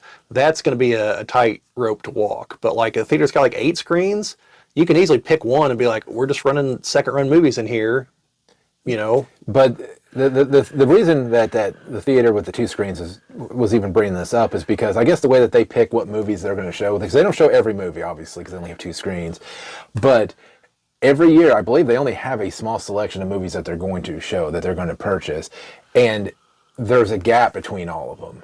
Yeah. So they have to have something to fill in that gap, and that's why they were talking about having the yeah, and so what they're saying is their catalog is smaller going forward, and so they need filler. Yeah. Yeah. Now it'd be great if they went back to their ticket prices, because at one point in time, the tickets were like 50 cents. Yeah. It was like a matinee during the week kind of thing, but I remember, and it's kind of, I mean, I like the old theater experience. I mean, obviously you don't go for a great movie watching experience. It's more of the nostalgia and everything else that goes along with it, because I believe that theater used to be an actual theater, like a performance theater. Yeah, it was. That's why they have the upstairs. I'm sure that was the balcony, you know, because the downstairs, when you see it, it's that huge cavernous room, you know, and it has the 2 walkways and has seats to the right and the left of those. You know, it was definitely like an actual stage at some point. Same thing with the Astra in Jasper. Yeah, you know, which I think it's back to being a stage now. But yeah, they used to have a dinner and theater there, kind of thing, for a while. But yeah, but no, I think it is. I think it's a good idea. I mean, I think, you know, especially like these ones that have, you know, 8, 9, you know, 8, 10. Yeah. I think you dedicate like 2 or 3 of those to playing the older movies, and I think you're going to get people that are going to come in, because I think people are going to get the nostalgia trip of going in to watch those movies, or taking their kids to go watch those movies. Yeah, and I think you're not, like, one of the issues that some people have at the moment is that there are people that go to the movies that are rude as hell, and the theaters can't afford to eject them because they're paying customers and ticket sales are down. But you show a movie like Jaws, like whenever my nephews and I went to go watch that, I think we were the 3 youngest people in the room. So like, we knew that, like, there's not going to be younger people in there causing trouble, because they're not going to go watch those movies. It'll be an older crowd, so you don't have to worry about that. Like, no one's going to be sitting there on their cell phones or anything. Plus, if they are, you've probably already seen the movie, so the minor distraction isn't really going to screw you up. But I do think if they're going to do that, they need to look beyond just like what movies can we get. They need to look at, like, say for instance, they could somehow get Star Wars: A New Hope. Well, it's going to go even better if they can also get The Empire Strikes Back and Return of the Jedi. Yeah. You know, and don't do like what Fathom Events does, which assumes that you live in whatever city they're running them, so you can go to the theater every day, 3 days in a row, and instead run them one day, 3 days in a row. Well, I mean, ideally you'd run them more than one day, but like run them sequentially. So like you buy a ticket for all 3 movies and just sit there and watch all 3 of them. Like it'd be an intermission between them, something like that. Like we did the Superman movie, the Superman animated movies, where we watched like 3 of them, 2 or 3 of them back to back to back. Was it The Death and Return of Superman? Yeah. Yeah, that was 2 movies edited. There were 2 separate movies, but they were edited together into one single movie, or at least they were supposed to be. I don't remember if it had the credits in between them or not. I know the version I have on DVD is them together as one single movie, but yeah, like that. Or like when I went to go watch, I think it was 6 of the Marvel movies all at once, and then the midnight show was the first Avengers movie. Then like in between each movie, it was like 10 minutes. So you get up, go to the bathroom, concession stand, whatever, and then go back to it. So do that with like the Star Wars movies, the main trilogy, the prequel trilogy, the sequel trilogy, I guess. Well, if Disney wants to embarrass themselves. Though, and like I say, there's people that love the sequel trilogy, so I mean, they'll make money doing it. But I think, and I don't know how you'd even pick the movie list. I think maybe you just start with like the movies that maybe had a cult following, but didn't have that box office success that, they're like, oh, once it came on VHS, then that's when it really took off. Because it makes me wonder how many of those movies, if they were able to release them in theaters as the ones that were cult classics, but didn't do good in the box office, how many would actually exceed their, box office success by being re-released? Yeah, I think there's a number of movies that would. Like, I think Blade Runner easily would. Like, I don't know how that hasn't been re-released wide right now. Like, that's the kind of movies that people are making right now. Like, throw the OG in there. I could definitely see The Thing doing real big numbers because everyone hated it when it came out, but everyone understands now it's a masterpiece of horror. Probably also Big Trouble in Little China. Not a masterpiece of horror, masterpiece of action. I'm sure there's plenty of others that would definitely do far better now. It also makes you wonder if some of those movies re-released would, like say these people that, were actors or actresses and have far since been removed from that, who, or normally get like just very small residual checks occasionally, would then just be hit. Yeah. With a, huge payday, or their families or whoever. Because, again, with a lot of these movies, you're talking about a lot of, people that have passed since and how that would. Not that I want to get on the morbid side of things, but it's an interesting point because again, like we'll say The Thing, like Kurt Russell's still alive, but Wilford Brimley's gone, so whatever his estate, he'd get something. Keith David's still alive, so I mean the 2 of them would get something. John Carpenter would, 'cause it's his movie, or like Big Trouble in Little China, like the guy that played Lopan. No, wait. I think he just passed recently. I could be wrong on that one. But again, Kurt Russell's still alive. And again, John Carpenter. Yeah, I mean, there's like whenever Chad and I watched Enter the Dragon, I mean, Bruce Lee's been dead for decades. But his son's also dead. But I think the idea is that, you may enhance the quality of the video, obviously get it upscaled. Don't do. I've seen ones where they went through and tried to like make edits. I think it was Aliens. They tried to do that. I haven't watched it, but I've heard one of the transfers of Aliens, like they wrecked the movie. Because what they ended up doing is like they tried to darken the black highlights or whatever, so like people's mouths look like black caverns instead of being able to see into their mouth, and it just looked awful. I wouldn't go any bit into that. Just do a simple upscaling to get it to look better on the screen, and just release it because. We're going to understand that, some special effects aren't going to look as good because once you get it upscaled, once you get it, into a higher format, it's going to look a little off. But one thing a lot of people don't understand is film was high definition already. Like, movies that are shot on film are already in HD. Like, it was the first several rounds of digital cameras that had to be really altered. Yeah. You really just have to clean them up. Because, like, when you watch Jaws, the picture was fantastic. And Spielberg mentioned in the beginning that this had been, they'd worked on it a little bit because this was meant for like IMAX and for the 4K and all that. But like, the picture looked fantastic. I mean, it still looked like a movie from 1975, but it was the cleanest movie from 1975 I've ever seen, And so that's all you got to do. Is just go in and clean them up a little bit, You know, don't start fiddling with the colors or anything. Just make them presentable. Or not. I mean, I'll watch movies that still have cigarette burns on them. I don't care. And don't add dialogue in there. No. Don't pull a Lucas. No. You know, yeah. I was about to say something, but no, that is the one I have the major problem with, isn't it? Yes, the Return of the Jedi, where he's like shocking Luke, and he's like, no. Yeah, it's totally pointless. Like, the music does everything that needs to do right there. John Williams is on point. Like, just let it happen, you know. So the final question I think with this is, would you want your first movie you've ever watched thrown back into theaters? The first movie you went to go see in theaters? I don't even know what that is. That's the problem. Oh, I know what mine was, and no, the answer is no. I would not probably go watch it if it was put back into theaters. Well, here's the thing. I think the oldest movie I can remember seeing is Ghostbusters. Because I can distinctly remember the scene where the one of the demon dogs is starting to bust out. I've seen that on the big screen, like, way back in my memory. And so, in that case, yes. Because I actually saw it at a drive-in last year, or the year before. So, yes, I would actually like to see that. Well, my parents would not have taken me to see Ghostbusters in theater, because I would have only been like they would have only been two. Yeah, I would have been 2.5.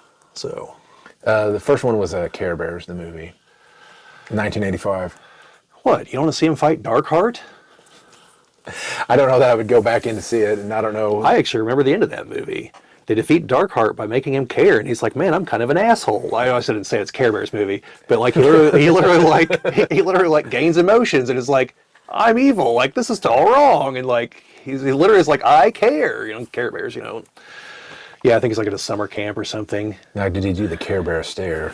No, he couldn't. He was the bad guy. But like he became a good guy because he just became like he was like some demonic entity. Then he became like a 12-year-old boy or something. I don't know. It has been since sometime in the 80s since I've seen that movie. But like just the random things I can recall with clarity like that.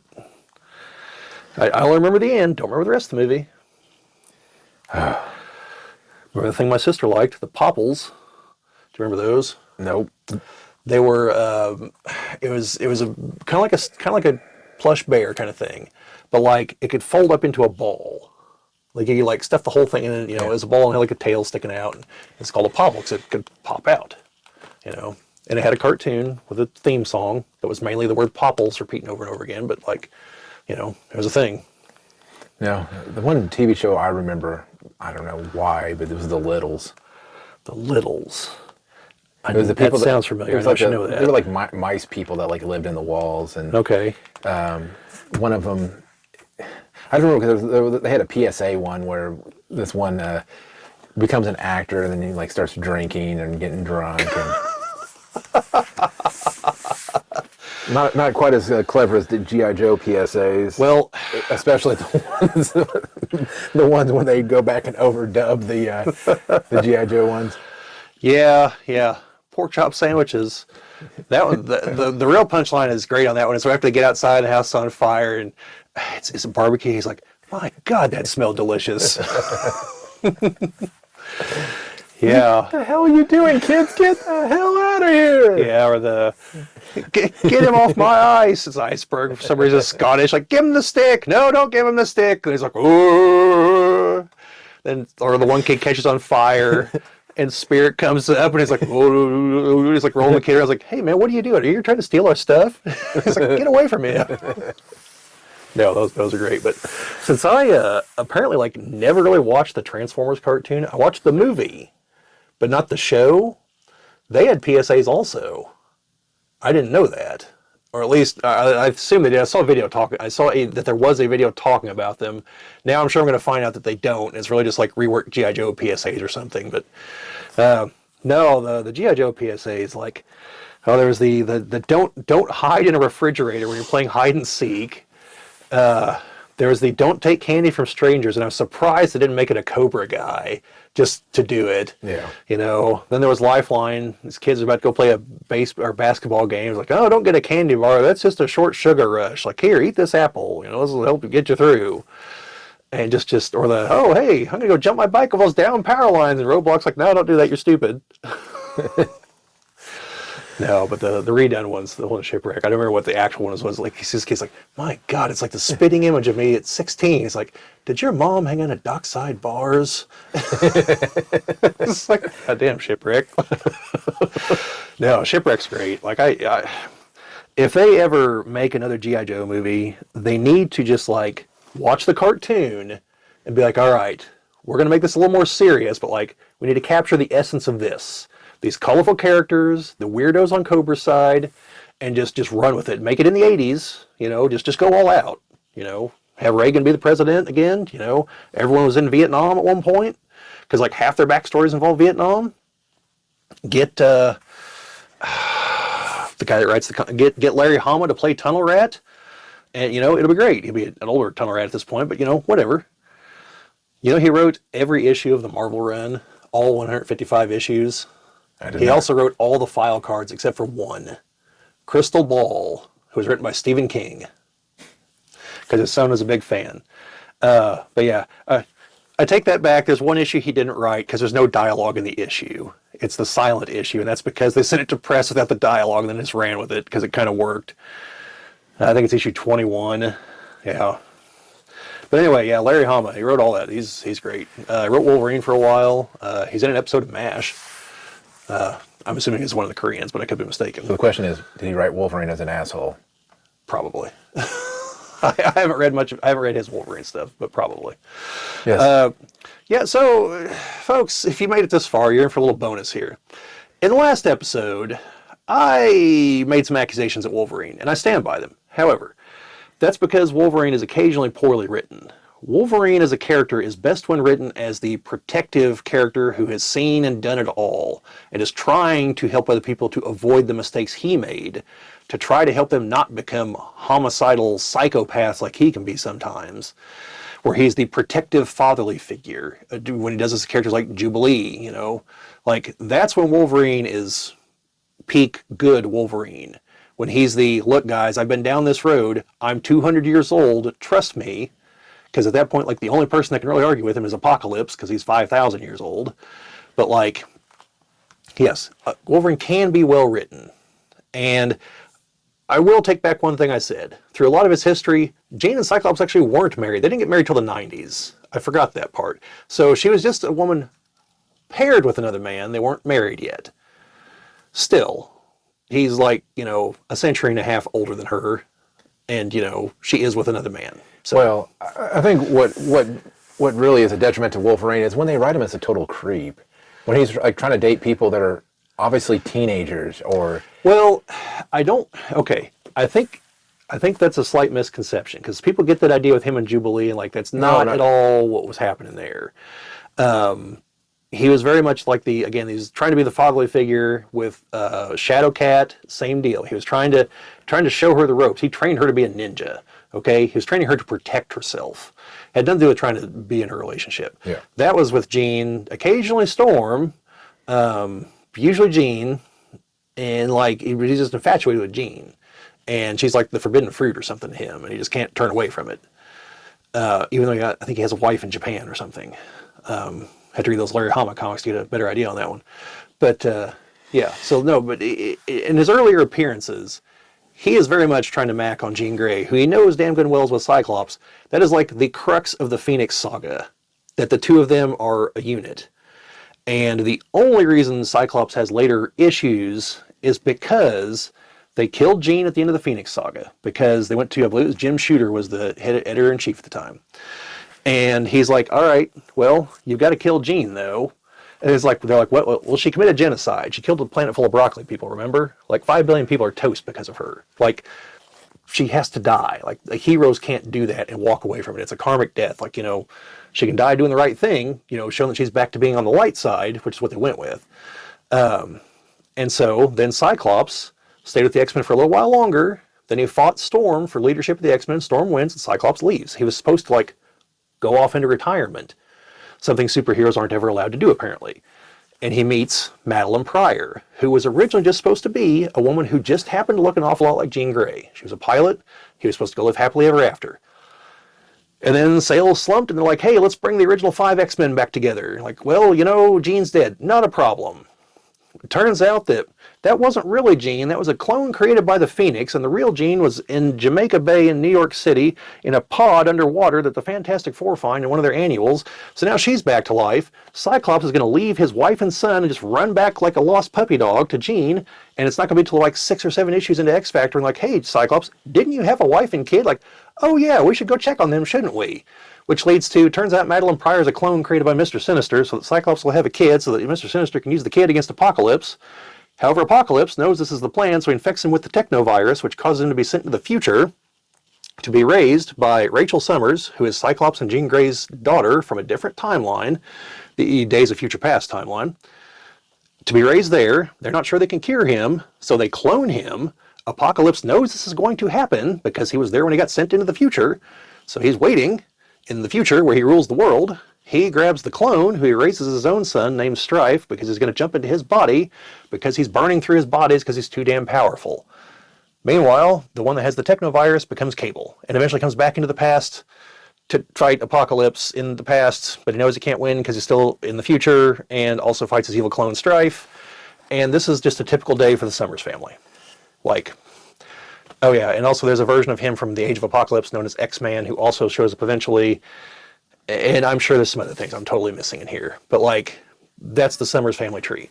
But anyway, that's all happened because, hey, let's reunite the original 5 X-Men. That leads to all that gobbledygook. It was just going to be Cyclops just going to leave. He was going to walk off and enjoy retirement. They couldn't let him do that. So then he comes back and has the issues because of Madeline Pryor, that eventually marries Jean. Oh, by the way, they also body jumped into the future so they could raise Cable, but not as themselves, and they didn't tell Cable till years later that it was really them raising him. And on their way back, they wound up in Victorian England, where they fought Apocalypse and Mr. Sinister in the past. As one does. Yeah, and eventually Gambit winds up back there too. That's how Mr. Sinister gained shape-shifting powers from Gambit's friend that was with him as a shapeshifter. A lot of Mr. Sinister's powers he got by finding mutants and stealing their X-Factor genes and incorporating them into himself. That's how he has a lot of his powers. So, yeah. His friend ended up permanently stuck as a woman, and Gambit started hitting on him. Because Gambit is a man whore. You can take that one to the bank. All right, so the question is Gambit a man whore? And discuss. Well, there was a X-Men lore dump. Yeah, well, so anyway, Cyclops is not an asshole. He's just been put in a bad situation by the editorial staff. Then Jean died again. And then he wound up with Emma Frost for quite a while. And like Jean's soul like showed up and was like, it's okay, Scott, I'm dead, I want you to be with somebody. Emma's an okay choice, I guess. Wasn't it? Well, at least in one of the shows, Emma would disguise herself as, or like change her appearance to look like Jean Grey. And yeah, that was while she was trying to cheat with Cyclops while Jean was still alive. Because Jean shows up and was like, what in the fuck is going on here? And Cyclops was like, wait, what? The hell is going on here? So yeah. He's got a thing for telepaths. He fell hard for Psylocke too. Like, well, I don't know. I think a lot of people fell hard for Psylocke. Yeah. I'm pretty sure they drew her like that for a reason. So yeah, I like how she was the only comic accurate character in X-Men Apocalypse. Like of all the characters, like Psylocke is the one we must get right. I think a lot of that was actually Olivia Munn. She was on playing her. Because I think she actually went and got a costume somewhere. And it's like, I can pull this off, guys. And they're like, yes, you can. I feel bad for her. Like I remember her on Attack of the Show. Like she deserved better. You know, and I agree with that. Like the original X-Men movie, that they probably shouldn't have gone around in yellow and blue spandex. I think the black probably worked better for them in that aspect. But though, after seeing Deadpool and Wolverine, I thought it looked fine. Yeah, I mean, it wasn't spandex, luckily. Well, right. That's what it came down to was you had to have other movies try other things before they could find that happy medium. Because, like, you look at Spider-Man, the Tobey Maguire Spider-Man movies. Spider-Man looks like Spider-Man. It looks like a spandex outfit. I think it might actually be a spandex outfit or some kind of stretchy material like that. But, like, he looks like he's supposed to, you know? Then you start coming to the Avengers movies. Like, the first one's Iron Man. He's wearing an iron suit. Like, that's just going to be CG no matter what you do. And then you get to Captain America, and he doesn't really get to the outfit until, like, the second movie. Like, the more kind of modernish one. Like, he's got the kind of goofy-looking World War II one. But even there, it's meant to look goofy. And then you get the more modern looking one that has the modern sensibilities, where it's not spandex, but it looks a lot like the spandex outfit. Thor's outfit isn't spandex, but it looks like Thor's comic outfit. With a few liberties taken to make it a little more realistic. And so then when you get back to the X-Men, start with like First Class, their outfits start to look more like their comic counterparts. They're not spandex, but they're not black leather. They are more colorful. And that's just one of those, like, it just took it took the other movies to make audiences be willing to accept it. Well, and I do like the fact that in WandaVision that they show why these spandex wouldn't really work for characters, and when they did the Halloween and you had Jim, the Scarlet Witch and Vision. Those outfits look fantastic. I know what you're talking about. Though, well, that, and you also had in Loki, you had like comic accurate Loki in there. Yeah. He went down like a champion, though. Yes, with an illusion to end all illusions. Yeah. Yeah, but well, that's because other Loki, like their daggers too much. They practice too much on their dagger play instead of their illusions. Yeah. Did you ever get around to watch season 2? I have not. Jim, you're missing out. I know. Though, the only season right now that I'm looking forward to find... Ironheart season 1? No, Landman season 2. Oh, yeah. Well, we got a couple months before that comes out. It comes out in November. Yeah. I'm excited. Yeah. Yeah, season 1 was pretty good, so... Yeah, it just makes me wonder how much of that, because I like the commercials that come on before that saying, when you need a thrill, you watch the whatever, but, we're not really like that. We don't really have, it's like our job's much more mundane, but it makes me wonder, because there's a lot of things in that show that's like, I could see this being legit. Like, you have all these windmills right along the border, or, oil wells along the border, whatever. You're going to have people that are of shady whatever trying to come through here and do things. Yeah. Like, I assume that a lot of those people have some kind of workaround with, like, the cartels and whatnot. Like, you almost have to, just as a, like, hey, we'll stay out of your business if you stay out of our business kind of thing, because they're oil companies, they don't care. I did like how that one episode ended where Tommy is going to be pretty much, beat to death or whatever, and then gunfire erupts, and the guy's like, he's like, hey, if we can keep things the way they are, he's like, that would be better for both of our businesses, and yeah, that was the season finale. Yeah. But I think there's still a little bit of his family being on the radar for that, so. I don't know, and this kind of circles back to the movie thing, I think, is that a lot of the new content just works better as a television series, and, the movies from the past, I think, maybe work better as movies from, and I think that is why they need to start bringing back more of these movies and have them be wide releases, have them whatever, because so much stuff is going just to streaming. I mean, the money seems to be in streaming shows, and for these companies to be able to make money in the theaters, why not just release something that you have to put little effort into? Yeah, because one thing they could definitely do is don't charge as much for admission, because that is one of the things that keeps people out of the theaters is that, like, it's $12. That's Southern Indiana price. Like, if you're in New York, you're probably sitting there thinking, like, $12. Holy shit! Like, I'd give my left hand for that. But, like, no, like that's I think it's evening price at the Jasper Theater. But they have it on Tuesdays. All the showings are $5. But do something like that for the second run movies, because there's nothing in them. Any cost has already long since been paid. It's all profit at this point. And so just charge less, because the theater is going to make their money because they make it off the concession stand, not the ticket price. And if they're around for, a week or two, a month or whatever, the studio is going to make some money too, as long as they're actually, I think the limiting factor at the moment, and they'd have to do some tests on this, because right now when they do second run movies, at least through something like Fathom Events, they do it like 2 nights or like 3 nights. They don't do it for like a week. Now, Revenge of the Sith was out for a week, so it had weekdays and a weekend, and I think Jaws is going to ends up like that too. But most of them are like, oh, it's on like Tuesday and Wednesday of this week, or like Wednesday and Thursday, or occasionally it's on a Sunday.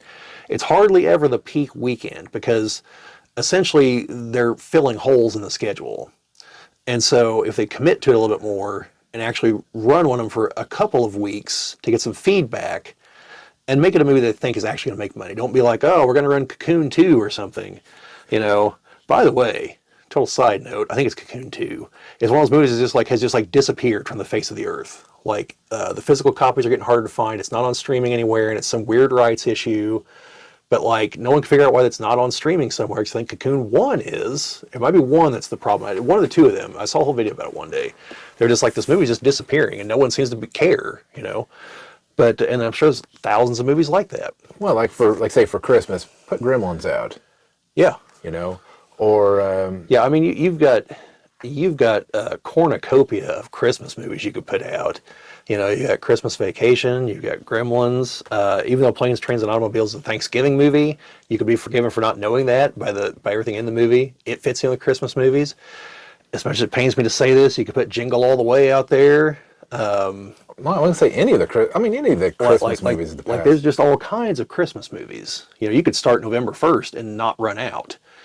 And, you know, you could do that through the month of October. Like, we have decades of horror movies, you know. I mean, Halloween's the obvious one, but like Friday the 13th, there are 10 entries in the main franchise. A remake of Part 2, Freddy vs. Jason. There's like 6 or 7 Nightmare on Elm Street movies. I think there's 13 Halloween movies last time I counted them. Like, there's just and that's just the 3 main slashers. I mean, you've got Phantasm, you got the Leprechaun movies. I mean, it's endless. You know, the Texas Chainsaw Massacre movies. The Killer Puppet one. Attack of the Killer Tomatoes. That one probably won't make much. I wouldn't release that one. Killer Clowns from Space. Killer Clowns from Outer Space. That would be spectacular. I'd go watch that in a heartbeat. George Romero's zombie movies. Actually, Day of the Dead is actually back in theaters right now. It's its 40th anniversary for that. I might be going to watch that this weekend because they finally put a showing here in Indiana. It's in like Noblesville, but you know it might be worth it. So that's the big problem right now. Is like for us to go see these, you know, like the Fathom events or anything like that. It's about an hour anyway. We want to go to get to the theater. And like I said, their problem is like if there's 3 movies in a series, they put them like Monday, then Tuesday, then Wednesday. They don't do like. No, on Monday we'll run all 3 of them. On Tuesday we'll run all 3 of them. On Wednesday we'll run all 3 of them. So you can just watch them in one go. But that's probably also a deal with the theaters. Because again, the theaters make their money from the concession stand, so if they can get you in there 3 times, you know. Because like the drive-in outside of Bloomington, like a couple weeks ago, ran all 8 of the Harry Potter movies. They ran like 3, then 3, then 2, or something like that. Well, now Bobbie gave me some crap for this, but the very first time I've actually watched the Rocky Horror Picture Show was at the drive-in with him just a couple years ago. Yeah. Still great because the people still were like hollering at the screen throughout the whole thing. So you know that movie has the record for the longest running like continuous theatrical run because it's been running since like I think it's 1975 is when it came out. It's been running ever since then. Like no movie's ever gonna catch it. So yeah. So I don't know. I think, you know, movie studios, if you're out there watching this, well, first of all, why? I assume it's during a cocaine binge. Well, you know, whatever, you know. If it takes that to get a movie, I'll figure out how to get some for you. But, no, I think start re-releasing. Just try it for, a week time. Don't wait till it's like, oh, it's the 40th, it's the 50th. No, just find some movies, go throughout the years, maybe start in 1984 and just say, hey, there was a whole ton here. Let's just see what this does. Yeah, I mean, I mentioned this in one of the earlier episodes where we talked about Star Wars. Like, if I'm Disney, there's no world where I don't pick a 3-week stretch and just put the original trilogy back in theaters. And then maybe the prequel trilogy the next 3 weeks. Like, why would you not do that if you're Disney? That's just you're leaving money on the table. If you're Paramount, why are you not running the original 6 Star Trek movies? I mean, maybe you're going to focus on like The Wrath of Khan or something, but still, like, that's just money on the table. Like, I would go watch that movie again. I'd go watch the motion picture, to be totally honest, at least once, just to see it in a theater. The question is, would you go watch Insurrection? I said the original 6, Jim. I know, but I want to go throw in the next generation ones. If they were all 4 together, I would, because I like the other 3. So, I would, but by itself, I don't know. I've already seen it in the theater, so because like I've seen. I think that would be the hardest one for me to watch again in theater. I think the first three are the only three I haven't for sure seen in a theater.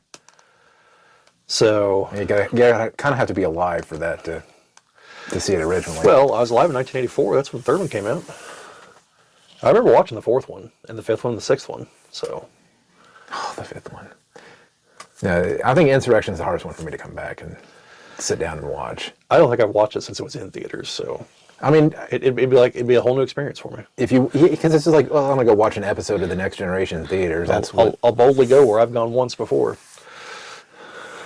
Oh gosh, man, here we go. So yes. But no, I know Nemesis gets a lot of flack, but I'd go watch it again. I think Nemesis is fine. I think it was a good finale to that whole grouping. But makes me wonder. I think All Good Things was a much better finale for The Next Generation.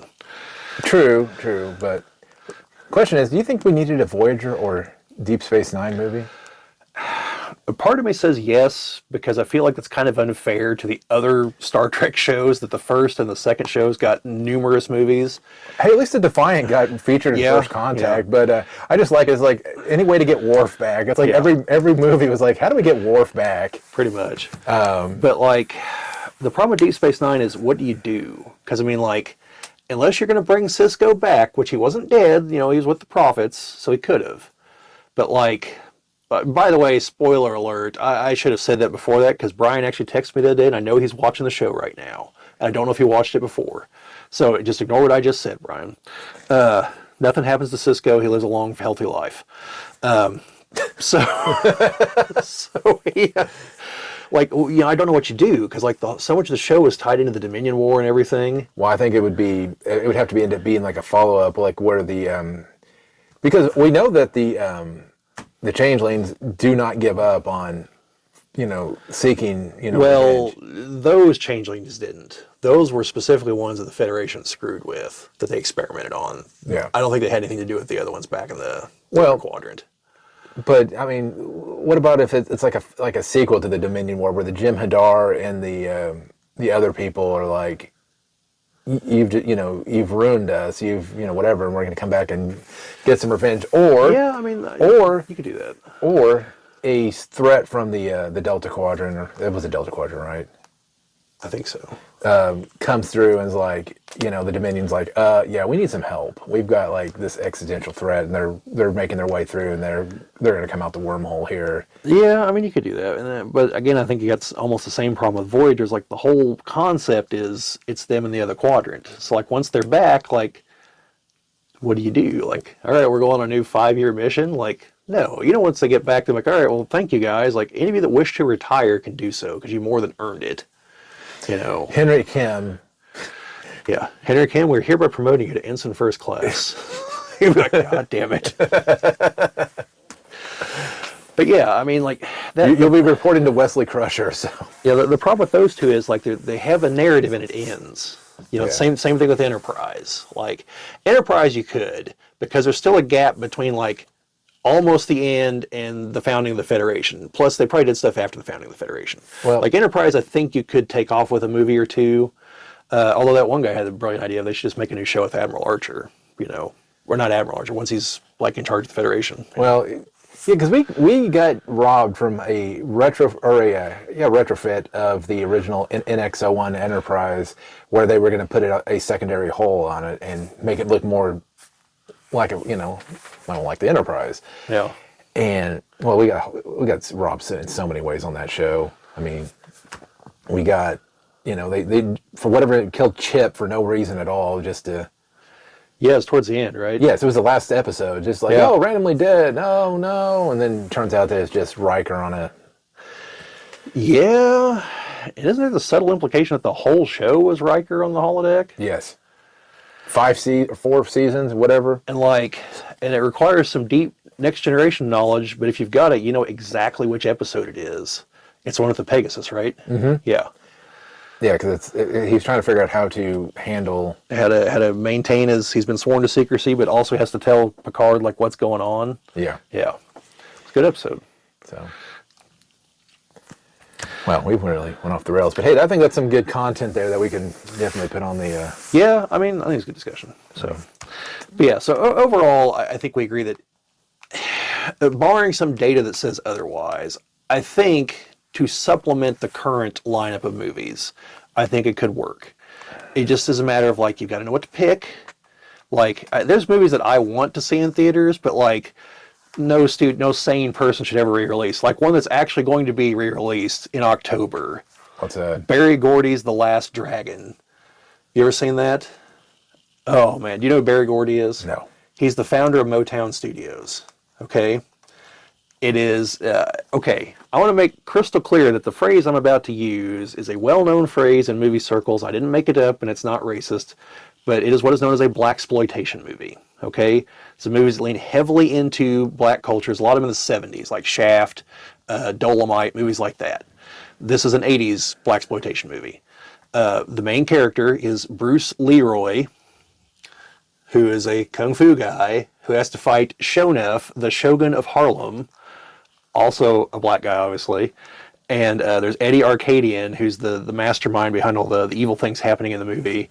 And like, it's so absurd. It's a kung fu movie that I think has almost no Asian people in it whatsoever.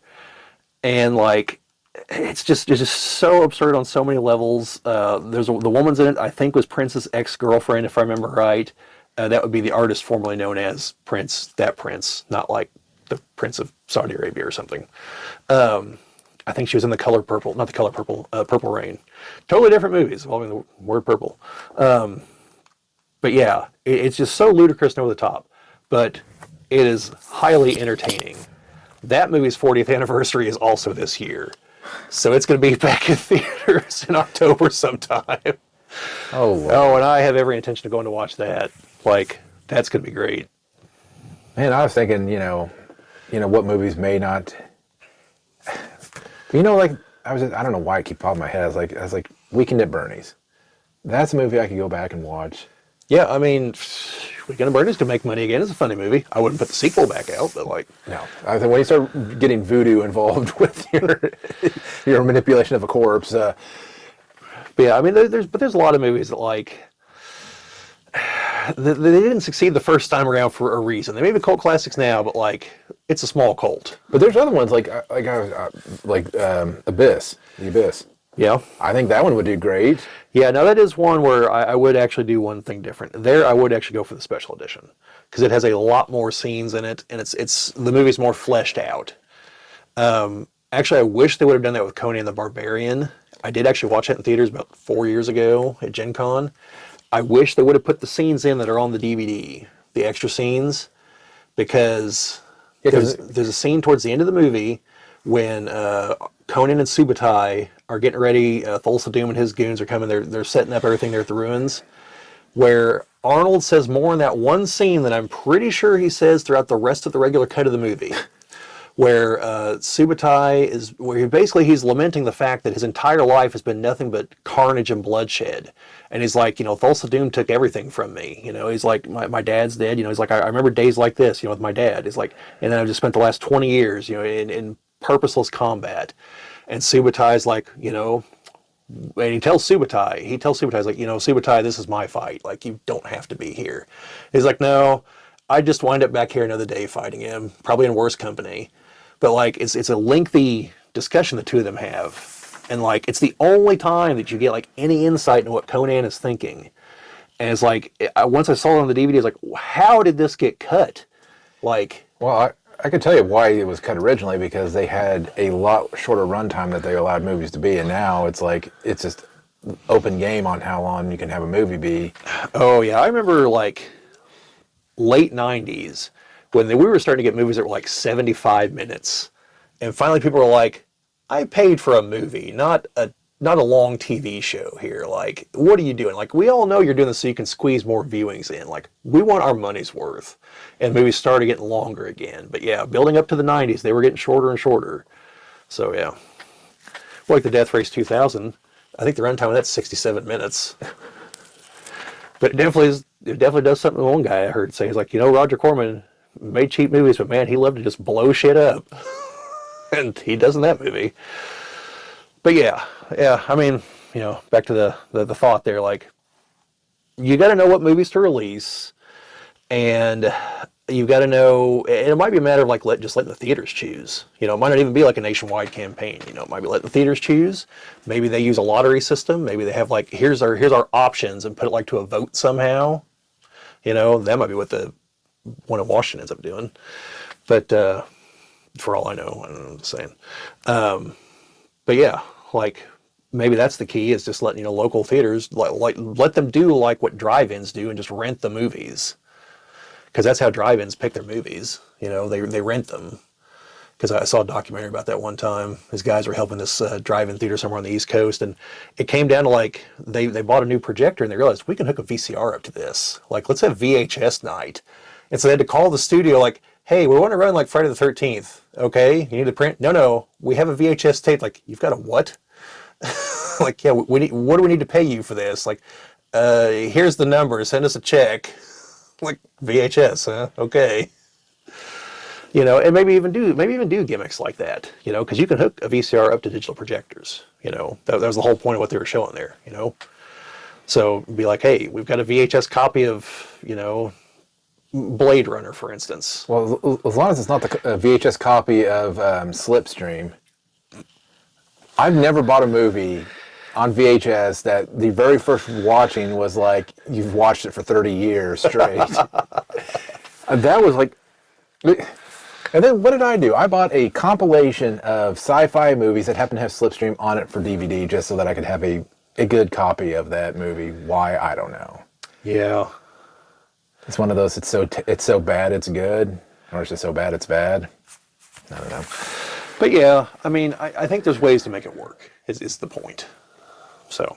And they need to make it work, because I think that is just one way to be able to feed what we have going on right now. Like, if you want theaters to survive, I think that's what's going to have to happen, because we're just not getting as much out in theaters. They're going more to just streaming, and I think it's a way to make money. I mean, these Fathom events and stuff, they draw the crowds in, they sell out, they get, and I don't know how people don't see that's going to, Yeah, I mean, but kind of what I was saying, like, it is kind of all over the place. Like, when Chad and I went to watch Transformers, the movie, the 86 animated movie, to be clear. This was, I'm going to ballpark it at 5 years ago. We had trouble finding 2 seats together. Like, The theater was full. When we went to go watch G.I. Joe, the movie, the animated one, mind you, this was the first time it ever actually been in theaters, because it did not release theatrically originally. It was us, the 2 of us, Julius, Brian from the Phoenix store, and I think one of their significant others. That's who was in the theater. So now it's a different theater. That was in Bloomington versus Indianapolis, and that might have had something to do with it. Well, and I think we went to go see, was it the Wrathacon that we went to go see? I don't think it was packed. I think it was, maybe half full, maybe. Yeah.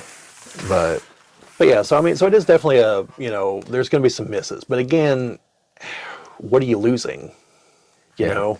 I think especially when because I know what they're probably doing is they're probably running movies for way longer than they're, supposed to be, just to, keep screens going. Yeah. But again, like, we talked about this several episodes ago. The other thing Hollywood needs to do is start making movies that cost them less money to make. And, more budget-conscious movies. They don't have to be jam-packed full of 8 million stars. You just need the one good star to anchor the movie. And then some other people, a mid-sized budget, and it's going to be competing against movies that have been out for decades. Like, those movies should make money. And hopefully running the older movies will draw people back to the theater and eventually get them to be like, hey, I'm going to check out this new movie now because it looks entertaining. Because you're going to run advertisements in front of the old movies, Yep. Because, I didn't tell you what was advertised in front of Jaws, did I? That's going to be back in theaters October 31st. Back to the Future. Only the first one, I guess. Again, like, run all 3 of them, make more money, but, what do I know? Anyway, yeah, Jim, I think we've made the point, I think. I don't know. I got a hammer around here somewhere we can beat it into people's heads with it. Yeah. But anyways, I think that is got us to the end of this meeting. I'll have to figure out what our next topic for next time will be, but anyways, definitely let us know what your what your thoughts are. Any additional things that we missed or you think that we should have discussed. Leave those down in the comments, and also do the normal YouTube stuff: the like, comment, share, subscribes, all that lovely stuff. Because we definitely. Or will the folks on TikTok see this as well, Jim? If we put it on there, I don't know that I can put this long of a video. I don't know how long of videos you can put on there, so. I don't know. So if you see this on TikTok, do the TikTok stuff too. Yes, which is kind of the same thing. You can comment, like, I assume it's the equivalent and of like, share, follow. subscribe, and all that. Yeah. So, anyways, yeah. So this concludes the meeting. We'll see you in the next one. And Bobbie may put some sort of cool looking outro on this or not. So yeah, we'll see. All right. See you. See you folks later. These proceedings are closed.